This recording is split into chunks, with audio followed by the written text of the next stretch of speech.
So in a change from the normal repair videos, I made a purchase, one Homcom 30 litre dehumidifier, and we're going to unbox it before your very eyes and release the packaging shackles. And it says, do not use blade to open. So we'll see how we can get on with scissors. Well, we're nearly in.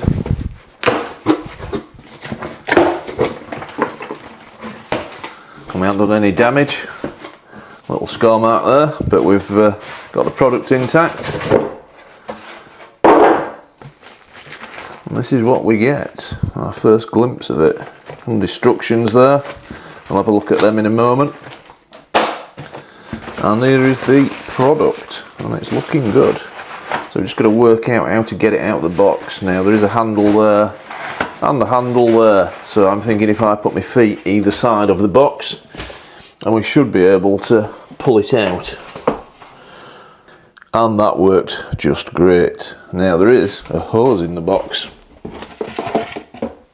so we'll see where that comes in. So I'll remove this and that.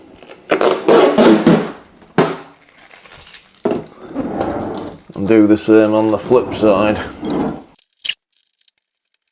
So just looking at it there, this label seems to perhaps be damaged. That's the first impression. I'm not sure what's caused that, but we've got some statistics there anyway for the power consumption, and the capacity is 30 litre, and the refrigerant, etc.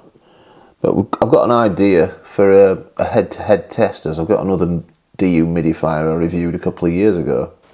Namely the Meaco 25 litre dehumidifier, which we've used for a couple of years without too many issues. So I've taken a moment to scan through the instruction book, and this is the collection tray here. Now, I was having a bit of difficulty trying to pull on it and remove it, and there is some tape here to remove either side. So that should make removal of the water collection tray easier. You just pull on it either side to remove it. Now, that is a float which will automatically shut off the dehumidifier when it's full to capacity. There is also a hose for continuous use, which you just connect here on the back of the dehumidifier. You just unscrew, I presume, and then connect this pipe up. Yeah, that'll go on. Just need to stabilise the dehumidifier. Yeah, so that should work. So we could use either for the test. It also mentions the air filter, so I just want to check it's ready to use. I'll just remove it, see if it's good to go. Yeah, it's just a fine mesh.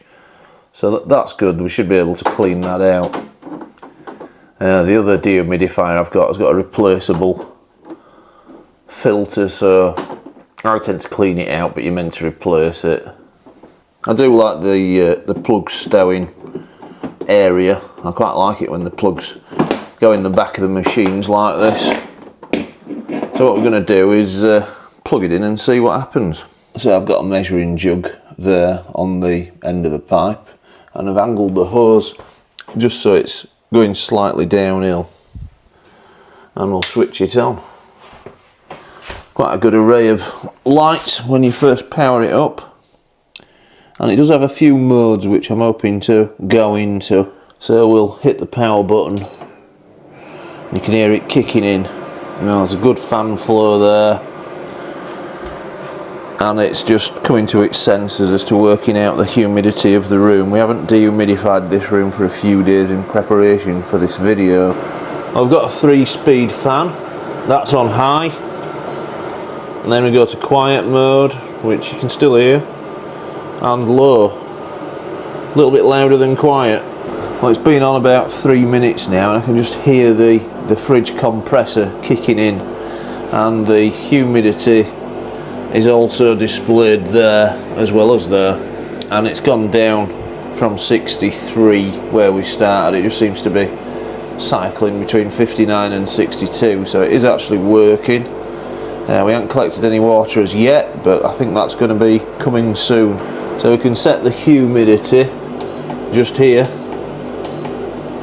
and we can go quite low actually, 35, or we can go as high as 65, 70, 75. I don't see why you'd want to set it to that. You would want it perhaps at 50, that's quite comfortable. But we'll set it very low anyway, and we do have a few modes. If it's in your sleeping space, you can set it. I don't know what that does exactly. Living space, basement, or continuous CO. So we'll leave it on continuous, so we can adjust the timing on this. So we press the timing button, and then we can go up or down. I presume that's in hours. It is in hours actually, up to 24. So we could give it 24 hours continuous use and then switch off. And then you can press the timer button again to lock it in.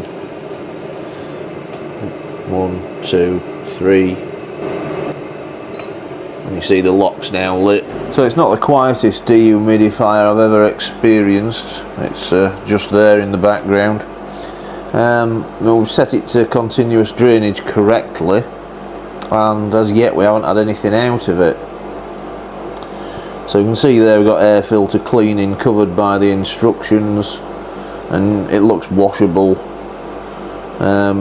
So that should save money buying new filters. Incidentally, this were an absolute bargain, this dehumidifier, and the reason I've got two is because we carry in the dehumidifier up and downstairs all the time, and I thought, well, we need to have it a little bit easy. I don't think it does it a lot of good. The Meaco one we've got with a carry handle, it's quite bulky and heavy to carry, so we just want one to leave upstairs and one to leave downstairs and maybe use them in rotation. Well, that took a bit of time, but we did eventually get some water out through the pipe. I did wonder if it were going to work actually.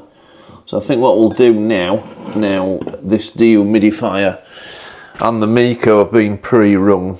You can see the Meaco is quite a lot taller than its counterpart. Well, we're going to run a head-to-head test.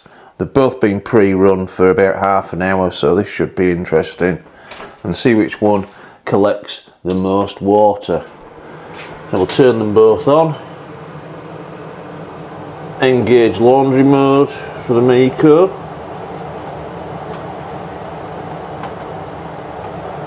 When it can have it. And we'll set that down to lowest setting, highest fan speed, and continuous mode. So we'll set the Meaco on laundry mode. They're both running full chaff, and that'll should even the stakes out a little. Now the humidity is 43 on the Meaco and 44 on the Homcom. Now, one thing I have noted, and it's going to be difficult to explain this without a little demonstration. We've got the instruction manual here, and it really seems to kick out a lot more force. I can't lay the instruction manual on this one without it blowing on the floor. It's levitating it if I just guide it. So I'll put that on the Meaco, and it's not going to levitate it, it's not going to stay put, but it's not trying to blow it away as violently, it's just skating around. So we'll leave these two for a good few hours and see which one collects the most. Well, it's been an hour and a half, and we're going to have to stop this test now as the jug is filling up quite nicely. We've got 35 on that one, 38 on that one. Occasionally they do agree. We have had them saying exactly the same humidity, and this has been draining quite well. I'll just wiggle the pipe to get the last bit out for the benefit of the comparison. And the more powerful Homcom has managed just a little over 350 millilitres in 1.5 hours operation. And we go over to the Meaco, and we've just got a little dribble in there. That's quite disappointing really, but I'm thinking the larger unit may have outclassed it and effectively stole its water away from it. Now this dehumidifier, you can find it on the AOSOM website, and the price is currently reduced down to $149.99. Now I did actually get a further reduction on that. There's currently a code on for 15% off. So this is a 30 litre one, and it's a very good buy. Hopefully you enjoyed watching the video and learnt a bit. It's a very cheap dehumidifier. I'm over the moon, and I've just noticed whilst doing this test, I think the plant needs watering, so we'll put this water to good use. And many thanks for watching, and why not subscribe to learn of more product testing and review videos.